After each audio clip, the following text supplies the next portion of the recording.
Fund is here. Yafika. Muuni Fund is here. Yafika. Kuthandiza Malawi tipeze njira zotana ndi mavuto kuza dziko lathu. Muuni Fund is here. Yafika. Muuni Fund is here. Yafika. Kuthandiza Malawi tipeze njira zotana ndi mavuto omwe amagwa mdziko lathu. Yusuf, welcome. Thank you very much. Please tell us first off how you found out about the pitch program. All right. So I'm a tech guy. I run a startup, Link Systems and Readback Stack Limited. But I also happen to be part of TikTok.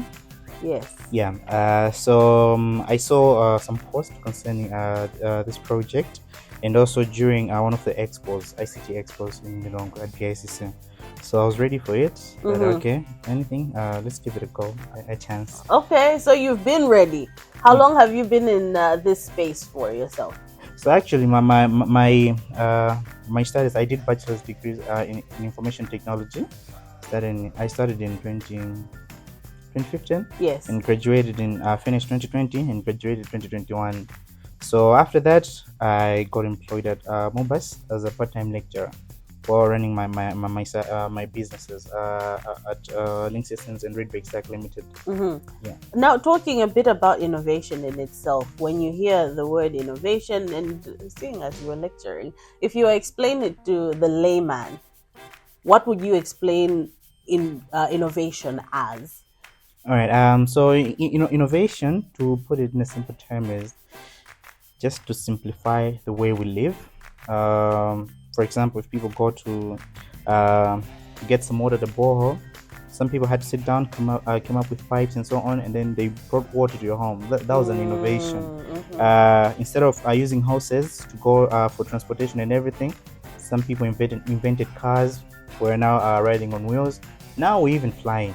Yes. Yeah. So even communication. So innovation is anything that will help in improving our daily lives, from sleeping, from talking, and everything. Yes. Yeah. Now you're coming in to improve the lives of those living in Sanje District Council. Yes. Can you tell me what the challenge was that was presented to the table, and what innovation have you brought to counter that? All right, okay. So there was a time when our startup was conducting a digital skills training in Sanje, and then so for us, we try to look for opportunities which are problems for other people. So we noticed that the council there, they were collecting revenue from the markets using a book of receipts, which you cannot confirm whether it's authentic or not. And so when we saw that and we talked to the council, they say that the challenge that we have sometimes is the revenue that we get and what we estimate we're going to get doesn't match. People, they pay, but then at the council they don't get as much as people have paid. So one of the challenges was verification of those receipts, of those payments, so that the council has to actually know that, oh, these payments have been paid, these ones we haven't received their money. So that was one of the challenges. And another thing is how they manage their people that collect revenue. Because they have like agents. Yes. So managing this whole process is tedious. Looking at the jurisdictions, like they have small markets in different areas. So there's a lot happening. Yeah, there is a lot happening. You need to bring it all together. Yes, exactly. I'm going to let you present it in detail to the evaluators. For now, I'm so glad to meet you, and I'm looking forward to hearing more about these challenges that are also opportunities for others. As you put it, where there's a problem, there's an opportunity. Yes, that's very true. Awesome. So good luck as you present. Thank you very much. Thank you. All right.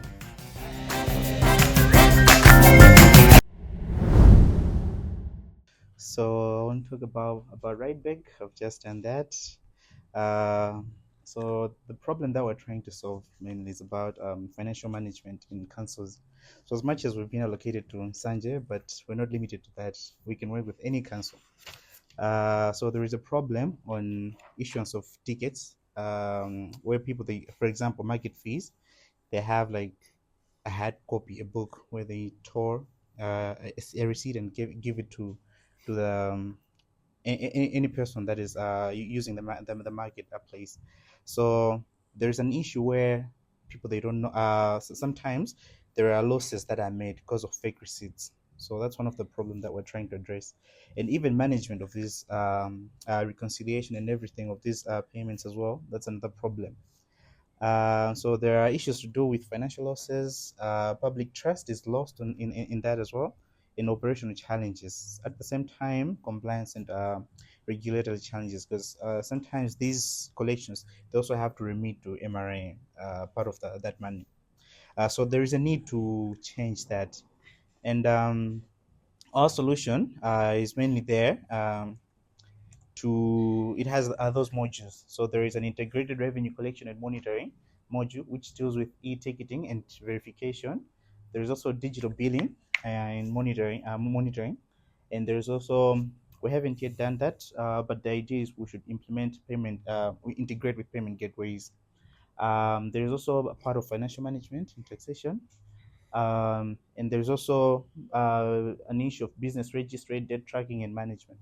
So business registry, the councils, they also collect property rates, they collect different types of fees, levies, and so on. So they're able to create on the platform. And data management, that's another issue. Our platform has structured data that can be, we can integrate with other systems. It also helps in visualization and analytics. And also we're looking at compliance and security. Those are some of the things. So like at Redbig, we have standards that we follow whenever we're developing such systems. So in terms of scalability and interoperability, the system adopts tenant architecture. So that's where I've said that we're not limited to Sanj only. So, and it also has modular designs. Those modules, they can work independently. And it supports customization and integration as well. So one of the things that we would like to do is integrate with NRB, integrate with payment gateways. Yeah. And it's also cloud-based, but with the idea of that, we want to be able to support offline collection of specific revenues, because in some areas there is an issue to do with network. So that, just like how you do with ODK, we've developed a system similar for of that nature with Malawi Live Welcome Trust, where you collect data offline and then you upload it later when you have access to internet.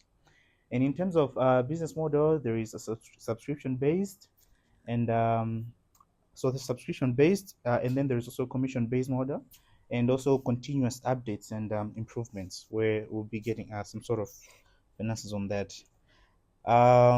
So before I go to market demand, I think I should just demonstrate to you. So what I will do is, we have these gadgets. This is a thermal printer, so it works with the system. So we allocate an agent, for example. So I'll just use Blantyre City Council, since we're aware with that. I've logged in as an in advance as an admin for Blantyre City Council. So under here, I can see the agents that I have under Blantyre City Council, and the locations that I have under Blantyre City Council, and the properties. So you can manage all this from allocations, products, locations, and everything from the system. So like at the moment, we created an account as an agent. Dr. Juma? Yeah, so I think maybe you can take it to him and show it. So we'll demonstrate how. I'll dedicate it to Dr. Zuma. All right, okay. Yeah, so you can log in. While that is happening, I'll also be able to demonstrate it from here. Smart view. Yeah. So while he's demonstrating to acting as an agent, the system, we've also built it in a way that it should allow citizens to register on the platform to create accounts. For example, a bad design of a system that I can give you is the Lirongwe system, where if you park a car, they say that you have to log in using SSN check. but you don't know whether that happened or not. Let's say maybe they happen to record on the ninth time, but then you've tried 8 times. You give up. You feel like they don't record, but then you just end up finding your car's been clamped. So what we're trying to do is we allow people to register on the platform, or even if you're not registered, if you have your national ID, what can happen is they can collect and ask you for your national ID, so that at some point in time in future when you register, you should be able to access all your transactions on the platform. So we're using national ID as a unique identifier. So let me try to register as a citizen. So this is my national ID, so I can just scan from it. So my data has been populated. I can put my phone number.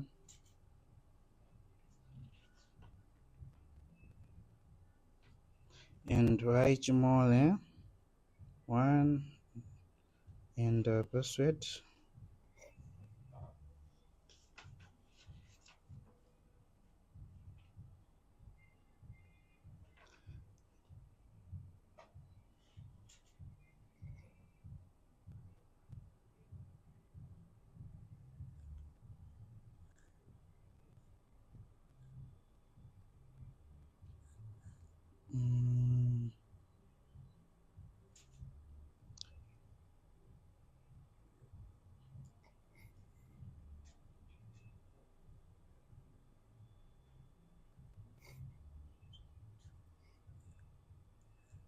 Okay, for some reason, for the sake of time, probably network, I'm failing to register.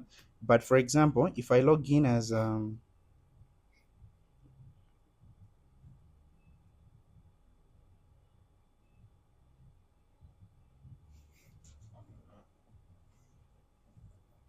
I've logged in as an agent. So what I would like to do, for example, I'd like to collect revenue, and so this is my phone.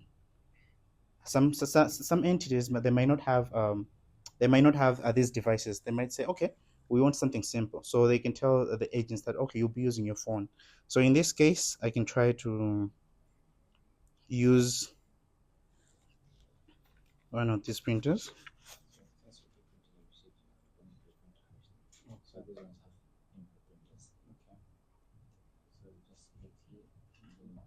So these ones, you connect with them using Bluetooth.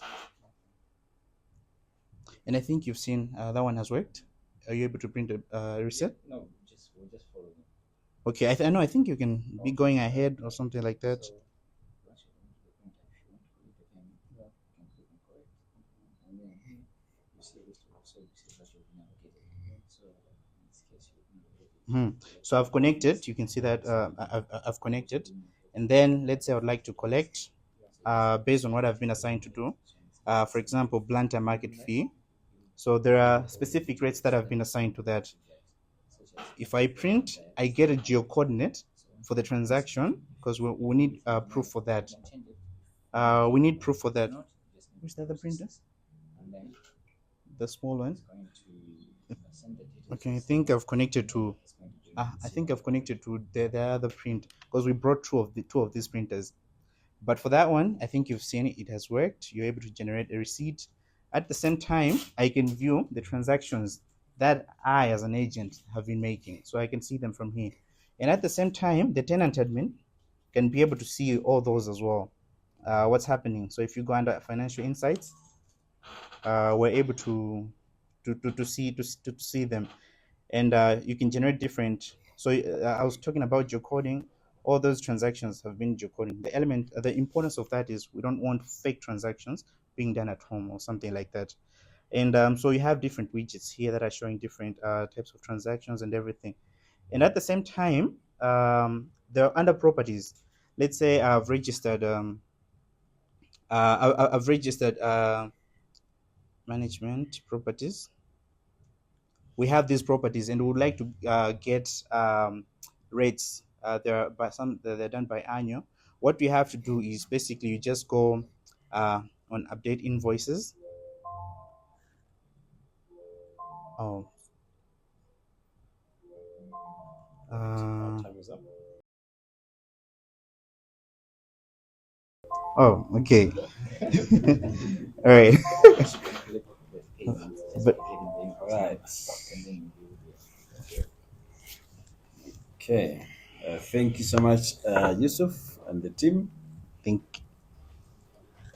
You had a lot to demonstrate, yeah, but you will only do that within the allocated time of 10 minutes. that's very true. Sure. And I strongly believe that you did not necessarily finish everything, but we have grasped the facts. Now, this time we will ask Dr. Chikumba if you have some questions for Yusuf. yeah, okay, thank you very much, Yusuf, for your presentation and demonstration. Okay. It's true that the government of Malawi is promoting income generation from the local councils. So they need to find the means of collecting rates as much as possible so at least they can support their local operations. Mm. This particular platform can help them to manage and monitor what is happening in different locations with the different facilities that they have as a local council. Now, I understand that some local councils have already introduced e-ticketing from different vendors. I don't know whether you have adequate time to investigate what is happening and compare to what you are planning to do, and what are the unique differences between what you have on the market and what you are proposing. Okay. All right. Thank you very much for that. Yeah, that's very true. Um, so what makes our system unique is that there is that element where a citizen can register the platform. And it's not limited to just councils, and not only one council. Any council can use this. And the advantage is it allows to create all the types of revenues that you do. So you can add them under products from the system. So, for example, a parking fee, you can create that. And once you do that, you also add jurisdiction. So just for example, Blantyre CBD, you can say that I'm doing, that I'm paying to the what, to the council. One of them could be about properties. I can go on the platform, check my pending invoices, and then even I make payment. So this payment that I'm talking about is not the actual that we have linked with banks, not yet. Um, that's the direction that we're trying to take. But at the moment, you can still record that you have done a transaction, but despite whether the transaction is cash or through the bank, but you can record in the system that a transaction was made. And if you happen not to have an account, you can use you can say that we can allow a citizen to use a national ID and attach that transaction to this person, so that at whatever point in time they try to log into the system, or they get to register into the system, they will still be able to see all their past transactions. So there is that element. We want the councils to be working together with the citizens, and at the same time, these citizens can also interact with other councils. They can see that, okay, from this council I've made these payments. For example, if I go to Lilongwe, I can still use the same system because it's one system but different tenants that are using on the platform. So if we can have all the councils adopting this system, that means we'll have a centralized system but with small units as councils. And on top of that as well, we're not limited to councils. Even organizations, they can also use this to be recording their transactions. They create products and whatever they would like to do. So you can employ agents to be running based on this system. Thank you very much. Thank you. Yes. Yeah. You had an experience there. Thank you. Are you customizing an existing system? No, no, we're not customizing. It's from scratch. Thank you, Chair. I think the proposition is compelling. However, I want to find out the cost implication, because we have seen some gadgets, and our councils have often limited budgets in terms of funding. Yeah. So what could be the cost implication and the question of sustainability if our councils were to adopt your system? All right. Okay. Thank you very much. So on the models that were uh, there is a subscription-based model where we wanted to make it flexible in a way that councils should be able to choose. So, for example, they can subscribe. We want to be using your system. We'll have this number of agents, and we have this number of jurisdictions because agents, jurisdictions, and the estimated number of transactions that they're likely to be to be doing. That can help us create different packages for different entities. Or in the, let's say in Sanje, the way we can charge in Sanje and we can charge Planta, it's a bit different because the system will be working differently. So there is that. On the other hand, there is also a commission-based model, which we can't work with government rates because they're fixed. But commission-based model is where an entity will say, okay, we charge 200 kwacha on market rate for market fee, for example. And then we can say, okay, from that 200, we'll be getting this amount. Oh, add 20 kwacha. That 20 kwacha will be ours. So we have that model. But with the councils, that cannot work because the prices are gazetted and everything. So they'll have to be paying. The better option for them is subscription-based model. But we cannot sell the whole package to them because it's an integrated system, which so they can choose. We don't want this. It's fine if we just have this. Yeah. Thank you. Right. The time is very short. Yusuf, I have a page of questions. Thank you. But this time, just want to find out whether this system, have you ever tried to do a demonstration to the district council, like here you're looking at in Sanje, but if not in Sanje, maybe another district council that you have demonstrated this one. Okay. In terms of in a quick say right. It's yes or no. Okay. Have you demonstrated this to any of this? No, but the structuring we did with Blanta City Council. Okay. Yeah, but demonstration not yet. Oh, it's actually okay. Yeah. Is it not okay? He experienced it. Is it different from the current one? The one that Blanta City Council is using?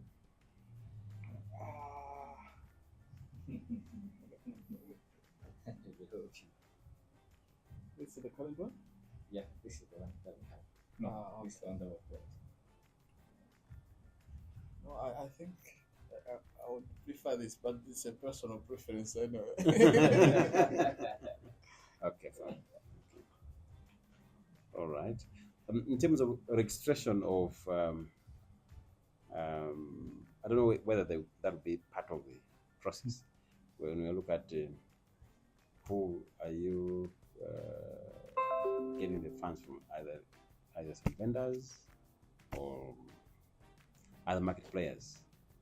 Are you registering them in any way, or you're not? As users of the system? No. Okay, we're looking at information. That is the database for the market. Do you need that or not? Okay. So we're registering the citizens. I don't know if I'm answering the question. We're registering the citizens. They can register on the platform easily. And even I can also create my own business on the platform. And councils, we can also create entities, council entities for them as well on the platform. So we collect data from scratch. But for example, if Blanta City Council gave us their database, we have these agents, this is our structure. We can also migrate that into this platform. I don't know if that answers your question. Okay. Yeah, somehow. Good.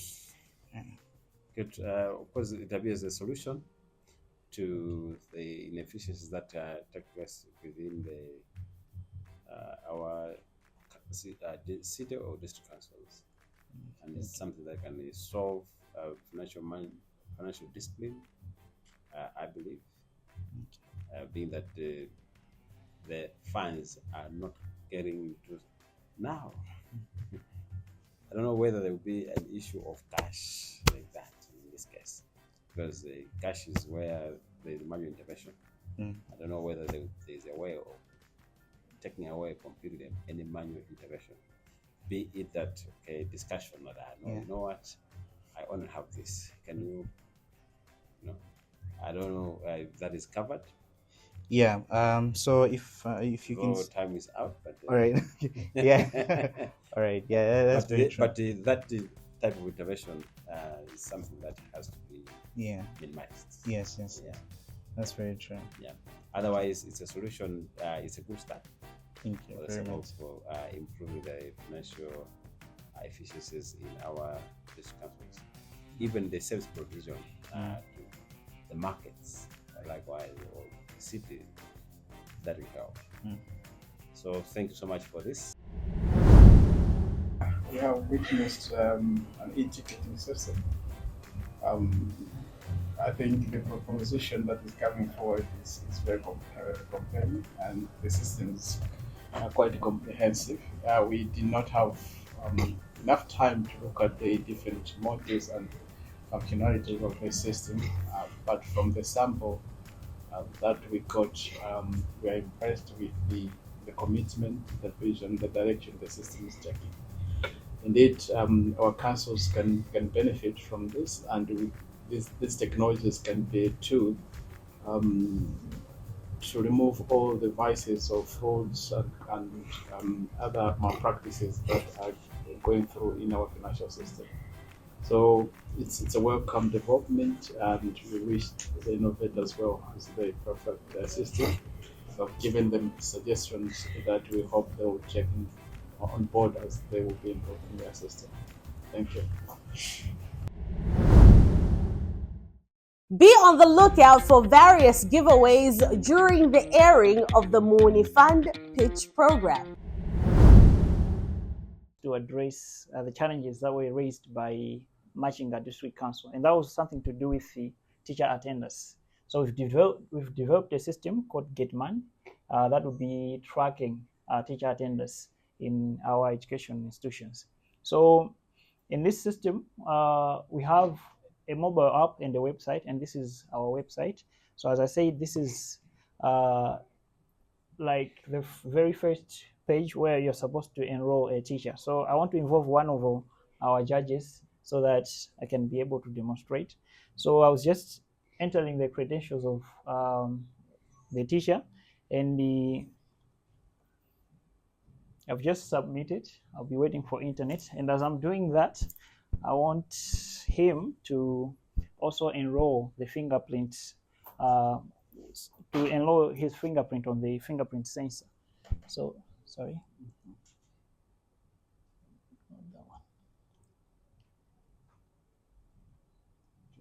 No, wait.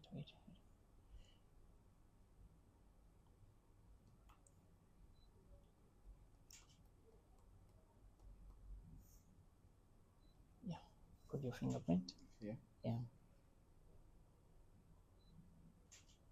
Remove, put it again.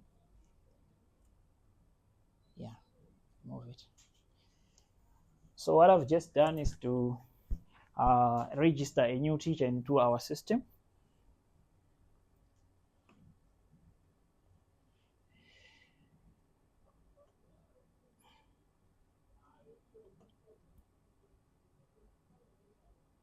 So this is the very first page that pops up when you open the system. So in this case, I'm going to log in as the new teacher that I've just registered.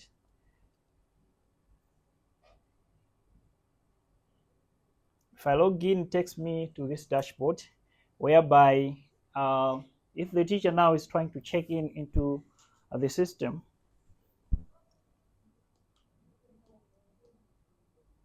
can you scan the same thing? Yeah, it's okay. The system will be able to pick exactly who has just checked in and the time that the teacher has checked in.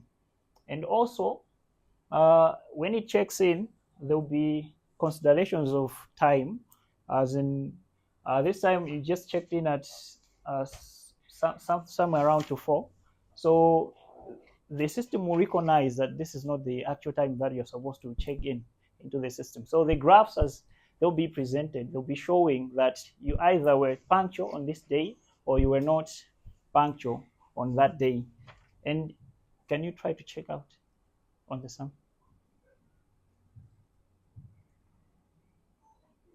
Sorry, let me help you with that. Yes. You have to scan yes now. Yeah, it's okay. Yeah.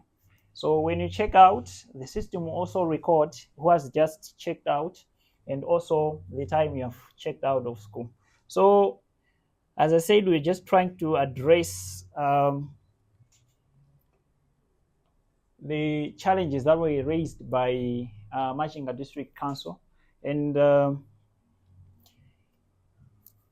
the challenges were something to do with teacher attendance, and we thought we cannot talk about quality education without talking about teacher attendance. Teachers who are consistent in their attendance, usually they don't disrupt the learning flow of the learners, of the students. So, whilst teachers who are usually late, they disrupt the planned curriculum, and they also disrupt the learning flow of the students. Again, the preparation time is also important. When you are punctual for the classes, as well as when you are usually present at the institution, you have enough time to prepare for your lessons, which in the end affect the quality of the education that you can deliver. There is also an issue of student-teacher relationship. If you're usually at school, especially in good time, you can invest some time to build this student-teacher relationship. And when it's good, usually the students are going to listen very attentively to your lessons or lectures.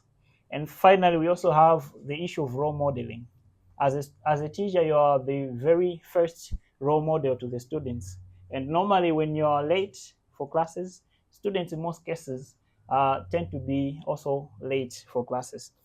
Now, as important as teacher attendance may be, it's unfortunate that for some time, for centuries, for decades actually, teacher attendance has been tracked using traditional methods, the paper-based method, which is very prone to errors, especially human errors in terms of missed entries.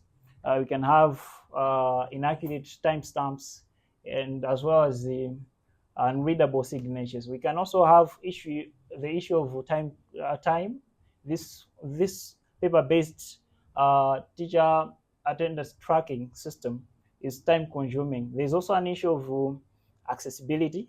It's limited to its access. If at a time, let's say 5 people wants to have the records, they'll not be able to do that. And there's another issue of real-time monitoring. Usually you can address issues of rate attendance, in this case, especially when you're using traditional methods, after some time, maybe after a week, because you don't know as they are happening. Now, because of that, that's why we decided to come up with this system, the GetMan, which is an ICT-based teacher attendance system. And its advantages are just the opposite of what I just said. This system, it's instant. It uses a fingerprint. So if you want to check in, you won't take time to record your details. The moment you check in with your system, all the records will be sent to the server, which can be accessed through the website that I just showed you. And there will also be a mobile app. The system also uses a microcontroller, especially the ESP32, which we're just using for prototype. But there are also consideration for facial recognition, especially to consider cases like the one we had in 2020, if not 2019, of COVID-19. The website, as I showed you, it has an attendance dashboard where you can see the records of a particular teacher, as in how he or she has performed during a certain period of time. We also have a platform whereby we'll be showing school programs of that particular school. This might be in form of timetables and whatsoever. Notifications will also be included in the application, as well as the task organizer to help the teachers to organize their tasks. So this is just one of the pictures we took, and it's simply showing the attendance of a particular teacher. As I said, this one is for punctuality check. Let's say in 30 days, you attended just one day. It will be showing you in percentages that maybe you attended just 2% of the time you were available at the school. And that one is for attendance. You might be available, let's say, the whole month for 30 days. So this one will be showing you that you've attended school for 100%. But this one might show you otherwise in terms of the time of arrival that you were arriving at school. So the whole system works like this. We have that device, the check-in device, that will be used to identify our teachers when they are checking in. So that data will be immediately sent to the servers, and it will be stored there, and it will be accessed easily using our website or mobile application. So there are also plans that using the mobile app or the website, we can also have, especially with the facial recognition technology, we can also have a system whereby the user can have an option to log in, to check in using the phone, or if they have a computer. So that would be optional, and issues of geographical locations will be considered, because we don't want a teacher to check in using a phone whilst at home. So what are the unique features of GetMan? The very first one is the come on. Time is out. Wow. So Jones Muero. All right. Right. I think this is a system that is being developed after noting that in the Machinga district, the teacher attendance is a challenge. Yes. And you have that information. Yes. The information about teacher attendance in Machinga district. No, we don't. But the initial advert was actually directing us to, okay, what Makla did was to do a research in various districts, and they had to find out the challenges that they are facing. So this challenge of teacher attendance was raised in Machinga district. Okay. Yeah. All right. Sure. Okay, thanks. We have some questions. Yes, thank you very much for the innovation or initiative. I can see that you have spent a number of time or effort Exactly. some type of application and buying a gadget like No, that. no, we've developed that. Yeah, oh, We bought the parts and assemble yourself. yeah. That's great. I thought it was just from a chef. No. You did 3D printing? Yes. Where? Polytechnic. Okay. That's nice. The first issue is about the deployment. All right. We are talking about the Machinga District Council, and we know Machinga physically and the infrastructure issues about our schools. I don't know how going to. What are the suggestions or options of deploying this at a primary school, at a secondary school? We were actually considering all schools, but initially we wanted to start with primary schools. So we did a simple research here. Actually, we're not just considering Machinga district, we're considering the whole Malawi. So in Malawi, we have about 6,750 primary schools. That is data based in 2022, probably the higher. So we're thinking of starting with at least 300 primary schools for the first year, if we can.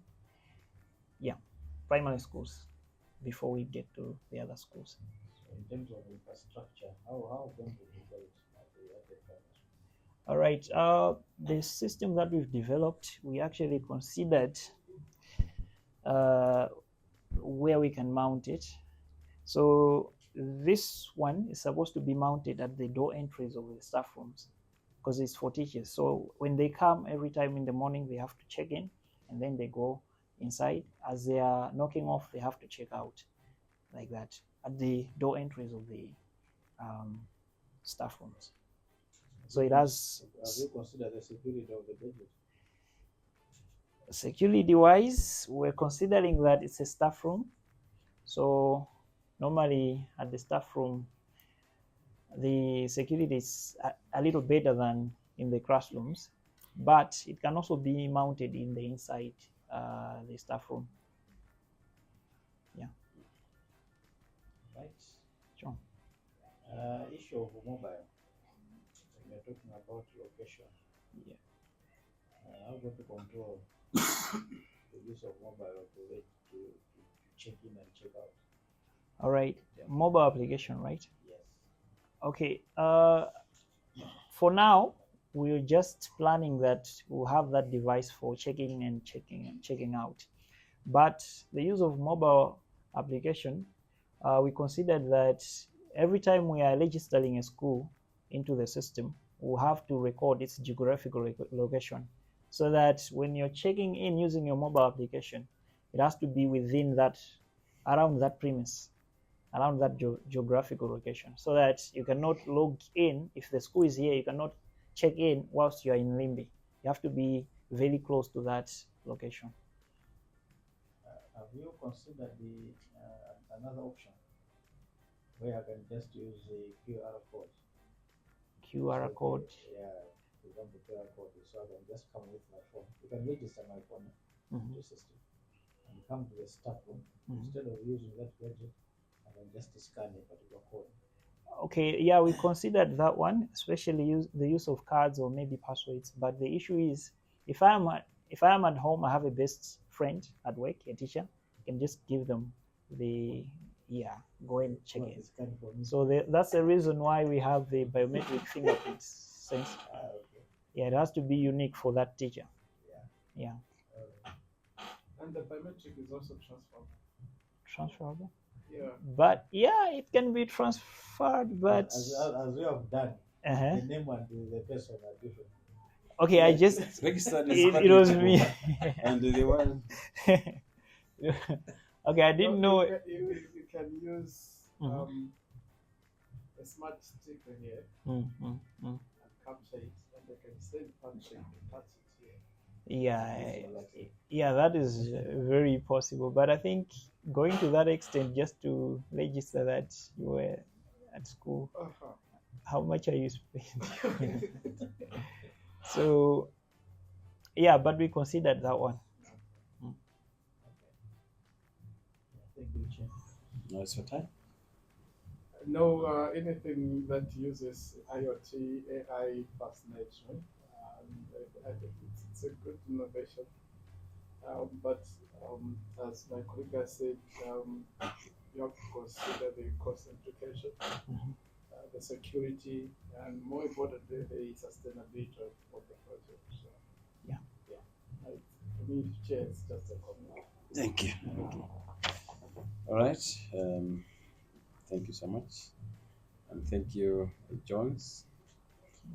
For me, it's just also a comment. Being that we are looking at 6,750 primary schools, that's a huge market. However, I think look at, say, Machinga District Council. How many schools do they have? When you just mentioned that, okay, there'll be like 300 schools that we will start with, I'm wondering, are they in is Machinga having 300 schools? Because if you are to roll it out, there are steps that you have to make sure that all teething issues have been addressed. And all those must be done within a certain area first. Then before you even cover the whole district. Then when it is now working, And when I say confident, they say, oh yes, now we are ready to move to another district. After others have you have demonstrated the same to another district. So in this case, you need to have something like a plan to say, okay, fine, the way how we're going to deploy the system will move in this manner, more practical way. All right. And like in a way that you just want to convince us that, oh no, it will be done in this period. All right. So we are looking at number of schools in matching the district council, understand them, their capabilities also, with the costs, as he said, and in terms of how do you recover the cost, so that should be considered. And we are looking at a system that is being sold, because are you owning it? Owning? We own the system. That you are going to manage it, run it, or this system must be bought by like the district education office, then deployed to the other schools. All right, the hardware device is supposed to be bought, but there's the part of the software that needs to be subscribed to, because the cost of the hardware is very little. Yeah, we were assuming that if we can perfect it to be market ready, and if we have plans to mass produce it, we might be able to reduce the cost of production up to 70,000 Malawi kwacha. Cost of production. So selling, somewhere around 150. Yeah.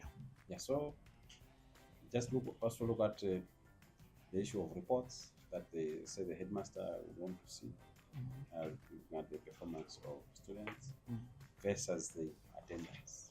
All right? Because the performance, because at some are going to attend, as you're saying that, okay, some you can scan that you have arrived, you are going to class, but you have just given children work, off you go. So there are several things that you have to look at apart from the scanning. But what about the physical presence in class? So consider all these factors. All right. But otherwise, it's a good. Okay, thank you so much. Very simple and straightforward. Thank you. I've witnessed the presentation of Jones Moero on the staff attendance in the public schools or primary schools, to be specific. We have seen that this innovation is very useful and very simple to implement. What is needed is just a gadget to detect the presence of a teacher through a fingerprint, as we demonstrated, and connect to a platform where a headmaster or deputy headmaster, any other authority can have access and see the attendance or the presence of a particular teacher.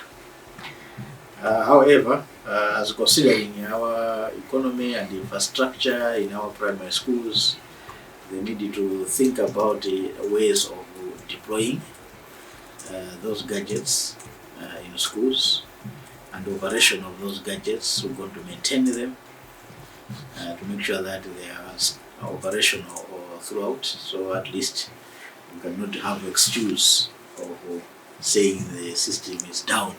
So we cannot register the attendance of a particular teacher. In addition to that, they need also to think about scalability of the initiative and the sustainability of that initiative. Because to roll out this particular solution across the country, it needs a lot of investment in terms of gadgets and also the management of the system itself. So this is what we can say about this particular innovation, but it's very, very interesting initiative to encourage people, encourage staff, teachers to be available for our students in order to improve our education. Thank you. So My name is Joy Gamlomo, based in Lilongwe. I am doing an intervention for Chikwawa District Council, where we're using Android phones to track primary school and zone performance. So, the challenge is to improve primary school education across districts, but then primarily with the Chikwawa District Council, we're trying to streamline the process of collecting data and analyzing that data across primary schools and zones. So the initial idea is to imagine transforming primary school education across primary schools and zones, while providing educators and providing administrators with data for analysis. At the same time,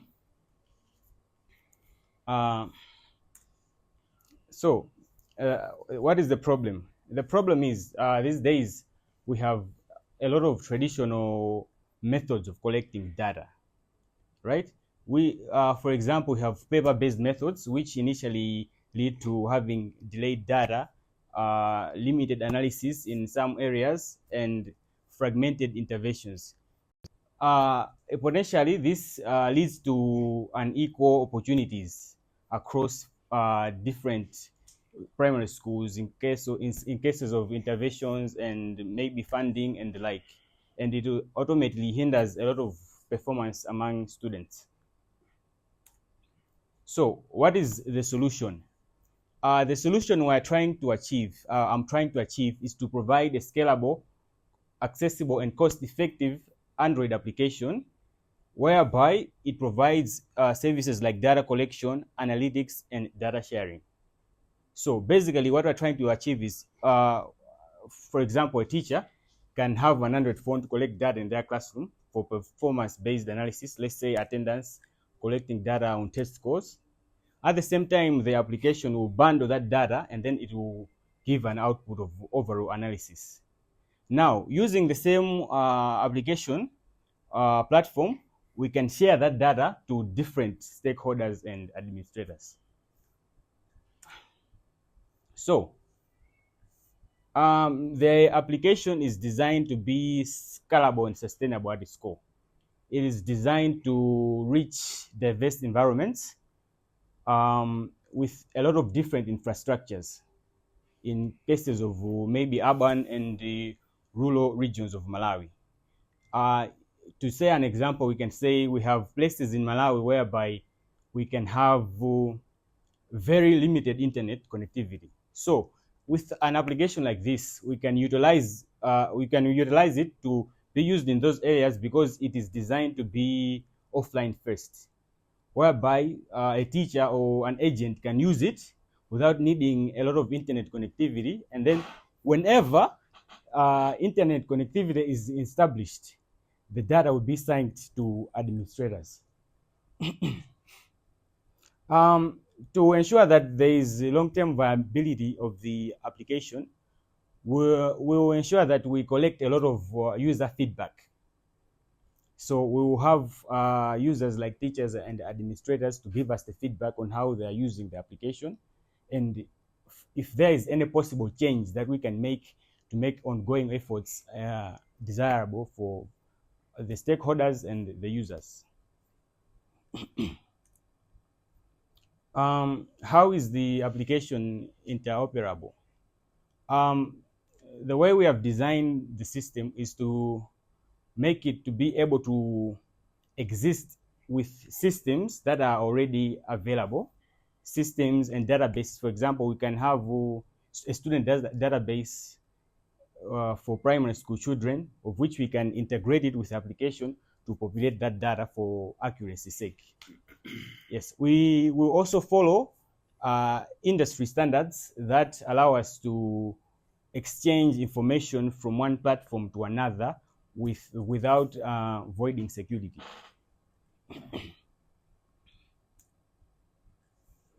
To generate revenue for the application, we are going to use a subscription-based model, whereby we will have value-added services aside from data collection. The services will involve analytics and reporting. So for stakeholders that need the educational data to be analyzed and they need to have reports at the end of the day. This is what we're going to use as our revenue model. We will charge them a small fee for them to access the reports they require and the data that they need. To ensure that there is cost effectiveness, we're using already existing technology. There is a lot of Android phones being used, widely circulated, and we're also using open source software. So we have software like Power BI for analytics, of which we can seamlessly integrate into. The market demand, we have a very large school base in Malawi, whereby we have a lot of students, whereby the issue is we are not able to track all the information for each particular student, because you find that in each classroom, maybe a teacher has about 200 students just to him or herself. Now we need to collect data that involves each and every student. Have they attended classes today? What is the outcome of their daily assessments or maybe weekly assessments? So how do we collect that data in a very efficient manner? The market demand also encompasses largely to government initiatives where they need a lot of data, especially in the formal sector of education. Our competitive advantage is that we will provide real-time performance tracking to stakeholders of the data that we have, and at the same time we're collecting data from teachers and policymakers. So we can see that there's a trend between 2020 and 2023 whereby there's a huge need for educational technology, especially right here in Africa, in the sub-Saharan Africa. What makes the application unique? We have real-time performance tracking and reporting. The interface is very user-friendly, whereby teachers or administrators can use it without having any issues. And we will ensure that there is very strong data privacy and data security, providing security when exchanging data across different platforms. For example, we will provide authentication for users that are going to access the students' information or the teacher's information. The user experience for the app, we are providing a very easy to use application.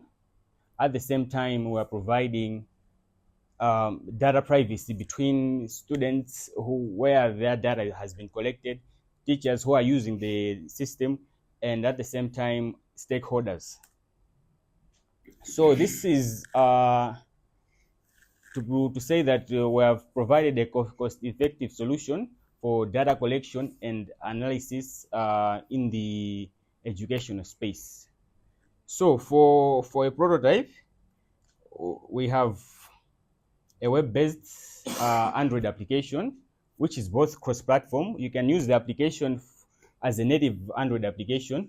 For the stakeholders and the administrators who have a dashboard like this one, which is web-based, they can use it for analysis and checking for data collection activities.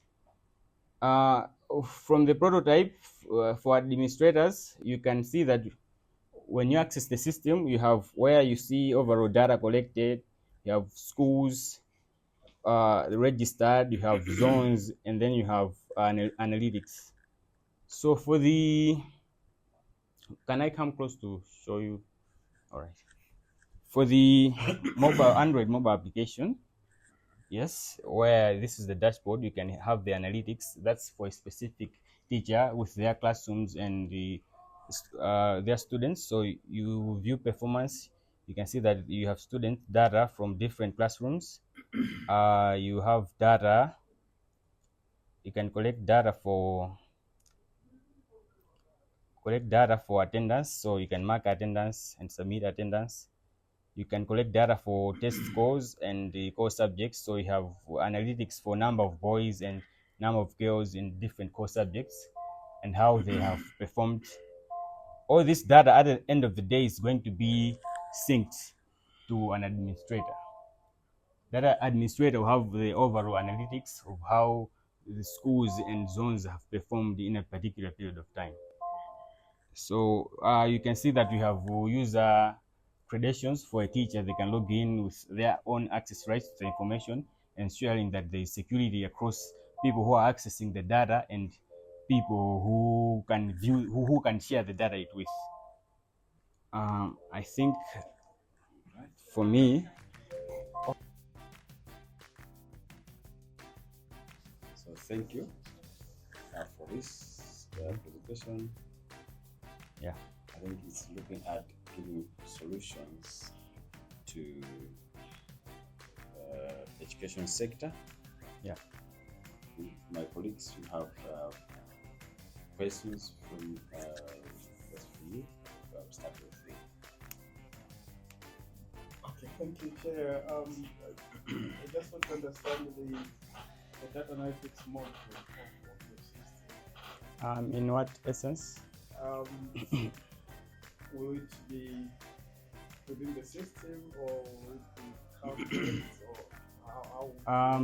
To ensure that we are cost effective, it is going to be cloud-based to limit the idea that we have to purchase a lot of hardware and software for that. So we will push all that data to a cloud-based system whereby other stakeholders can tap into that data for their own needs. So that makes your system internet dependent. Okay, for the data collection and mobile application, yes, it doesn't require a lot of internet. You can use it the whole day or the whole week without needing internet. You can enter student data, you can enter attendance, you can enter test scores for students for that particular period, and any other key performance indicator that is required. You can enter user feedback from teachers up to the system. But then, whenever internet connectivity is established on the system, it will upload that data to a central service, whereby stakeholders can tap into that data. We can have non-profits integrate into the same data. You can have non-governmental organizations using the same data, which is a very viable solution for, especially for like rural areas. Yes. Thank you very much. Mine is just the issue of registration. Registration. You know that in this particular system we have a number of people involved. For example, as a teacher, I need a list of my students.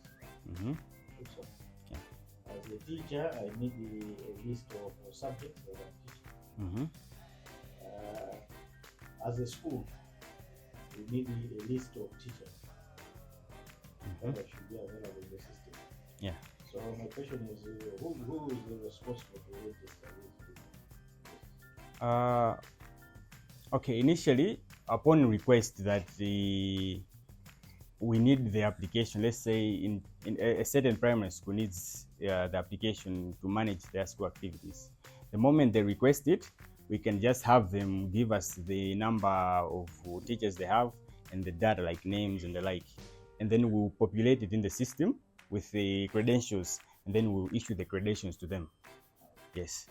And also at the same time, we don't require that every other teacher needs an Android phone. You can have 200 phones, the entire school. All they need is the teacher can just get the phone, add their credentials, take attendance or take test scores, and then submit the data. So we don't initially require the whole school to have, for everybody to have Android phones. You can have an Android phone with the headmaster that can be used by every other teacher with their daily activities. Yeah. So since the app will check the number of data from different primary schools across the country, how secure is the application to make sure that this data is not abused? Sometimes people are just to go where they use the data anyhow. Okay. Like I said earlier, we're using data standards. To be specific, the latest data standards like G, that requires us to use the GRP policies for data regulations. These standards require us to encrypt our data whenever we capture it. So when we capture the data in the mobile phones, it is encrypted. Each data is specific and it has a particular individual who entered that data. A teacher will have data specific to them, while administrators will have data that is specific to them. So we will encrypt the data from the mobile phone, and then in transit, the data will still be encrypted, where it will be decrypted to the administrator side. So the administrator side will receive unencrypted data. They can use the data. If they are no longer in need of using the data, we will take off their credentials. They no longer have access to that system. At the same time, we're ensuring that there is data integrity. Yeah. Thank you. Right. Considering that now we're looking at the system working in the rural areas, and you are building a system which is very compatible with the rural setup. But now I'm thinking, do we have student database in the rural schools, or they just have, or you're looking at it, maybe building it from scratch, being that okay, here's the register of students that are here. How are you looking at it? Okay, there are two solutions. We can integrate with the institutions that have been in that sector collecting that data. At the same time, we have a module whereby teachers can enter that data themselves for their particular school.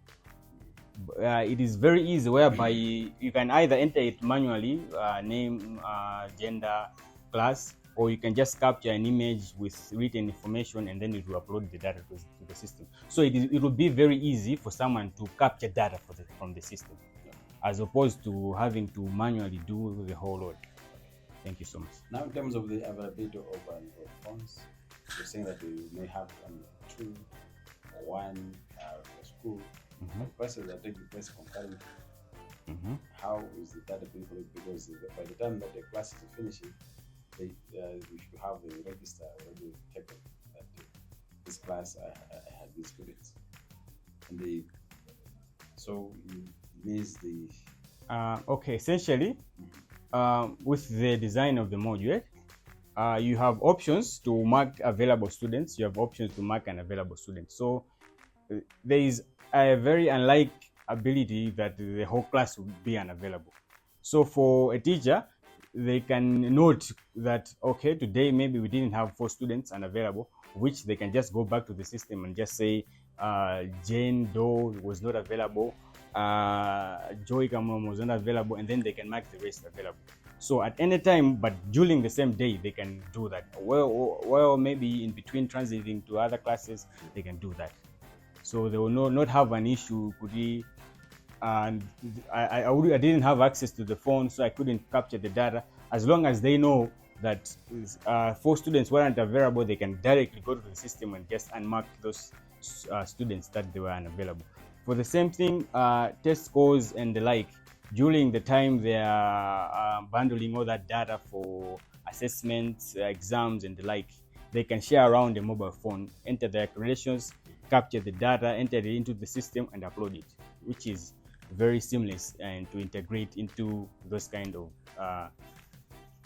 infrastructures. What about the marketing of the system? How are you promoting the system? To promote the system.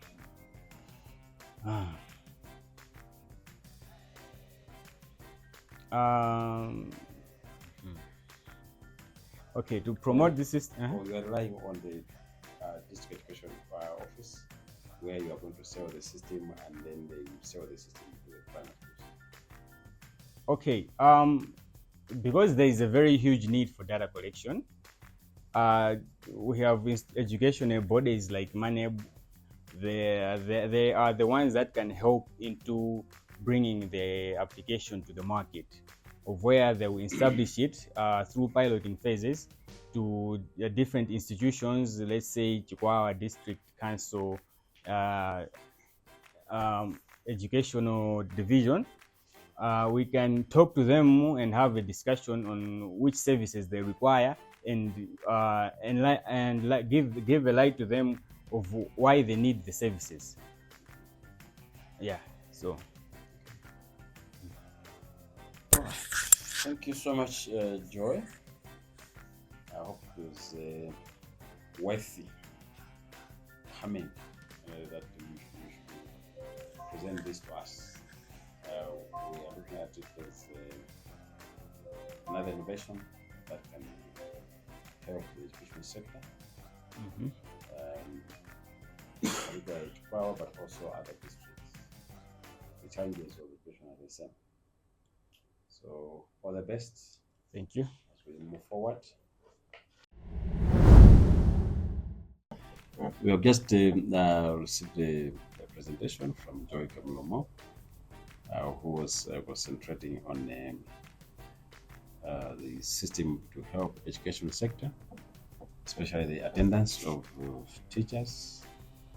So we are seeing that it's a system that is going to help.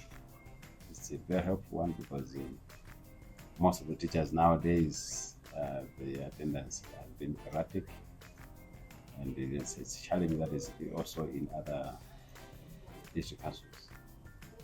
And if this system is implemented, we believe that these innovators will just have to work together basically for the sake of coming up with a final proposal that can help the district council, because there are several of them that have come through, and if all these work together, we believe that they can come up with a solution that each and every district council is facing. Thank you. We finally come to the end of our time here in the southern region, and it's been quite fantastic getting into the minds of people, seeing the kinds of innovations they're bringing to the table, and some not so innovative, but an improvement on innovations as we were learning from you when you were sharing in the comments. But I'd like to hear from you officially, from someone that's sitting at the table evaluating, how has the southern region done? Yeah, so in southern region, we looked at 32 innovations. The downside is that we only had 5 female innovators among the 32. So in terms of numbers and gender, we are not doing quite well. But almost all the 32 are bringing forward very, capturing very convincing innovations. Of course, they are at various stages. Yes. Maybe just 2 or 3 that are moving towards an MVP. But most of them are still at the early stages. So when you say MVP? Minimum value product. Innovations that you can take them today and tomorrow somebody can start using them. Okay, so we had about 3 that are good to that go. are at that level. Yes. And also one thing that we noted is that our innovators, some of them did not engage their potential stakeholders. Because it's important when you are defining your problem and you're finding the system requirements, you involve the stakeholders, because they will be the users of the system. So some of them skipped that, and therefore questions of ownership and all that become difficult. We also noted particularly on the soft skills. Some of them, you can actually sense that these are brilliant minds, but they can't convincingly sell their ideas. So maybe going forward, we also have to focus on how we improve soft skills amongst our innovators. They should be able to sell their ideas, to negotiate and to convince you when they are pitching their ideas. But all the 32 innovations that we saw, we wished if we could take on board as many as possible. No matter what the results will be, I can confidently say that all of them are winners. We really have to support them. Talking about stages of innovation, please get a little bit into that. Educate us on what that looks like. Where do we begin? And how do we end up to a place where we're saying, okay, this is an actual product that's ready to go and not just an idea that we have? Yeah. So when they were coming to pitch, this is more like a pitching session. When they were coming to pitch, we was expecting that there should be a prototype that is actually presenting what are the functions or the provisions of the innovations that they are bringing.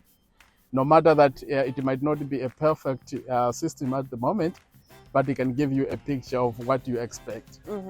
But also it should be reflective of the context in which that system will work. If I choose to say I'm developing a system for Mwanza, it means I understand the environment where the system works. I've engaged the stakeholders, and therefore I'm solving the problem that the people in Mwanza are experiencing. Yes. But what we saw, some innovations are very crude ideas that are a kind of just at the brainstorming stage. So that diversity, I think in the future, we needed to minimize that. Yeah, sure. Okay, so by the time someone comes to pitch the innovation, it must definitely be well beyond brainstorming, because we're not coming to have a conversation and get opinions, but to show at the end of the day, this is the product, this is how it would work, and this is the final idea that we can improve on or run with already. Sure, because if you're funding that thing, you really have to be sure to say we are funding something that is, we are sure it is going to work. For you to get that confidence, you should know some elementary functionalities of the system. Fantastic. Well, we're looking forward to seeing what comes of the innovations. A last thing would be something that was brought up about collaboration moving forward, because I know that a lot of the innovators will then now have an opportunity to see what their counterparts brought to the table. And I'm sure a lot of them will say, that's exactly what I brought to the table. That's my idea. Or we're sharing the same idea. When we were going through, we saw that, for example, in education sector, a number of them were solving similar problems. And therefore, if we can maybe collaborate a couple of them into one, they can actually help each other to come up with good systems. Even the context of the environment where the innovation will be used do not vary so much. So collaboration amongst the innovators can really be encouraged in that setup. I thank you so much, but let me let you have your last say, just in case we're missing out on anything. My last to say is just to call upon the corporate world. MACRA has given us an example that supporting these innovators, we can really cultivate a community of innovators vibrant for the realization of the Vision 2063. All companies and the corporate world that of goodwill, let's join MACRA in this effort. Thank you very much. Thank you. 3 regions, 61 innovators face-to-face with the evaluators here at the Muuni Fund Pitch Program, bringing solutions to Malawi. So these solutions are for Malawian challenges, Malawian problems, and the innovators are bringing the answer to Malawi and our different councils. I'm definitely looking forward to seeing which ideas make it to the next stage. Muuni Fund is here. Yafika. Muuni Fund is here. Yafika. Kuthandiza Malawi tipeze njira zotana ndi mavuto kuza dziko lathu. Muuni Fund is here. Yafika. Muuni Fund is here. Yafika. tipeze njira zothana ndi mavuto omwe amagwa mdziko lathu.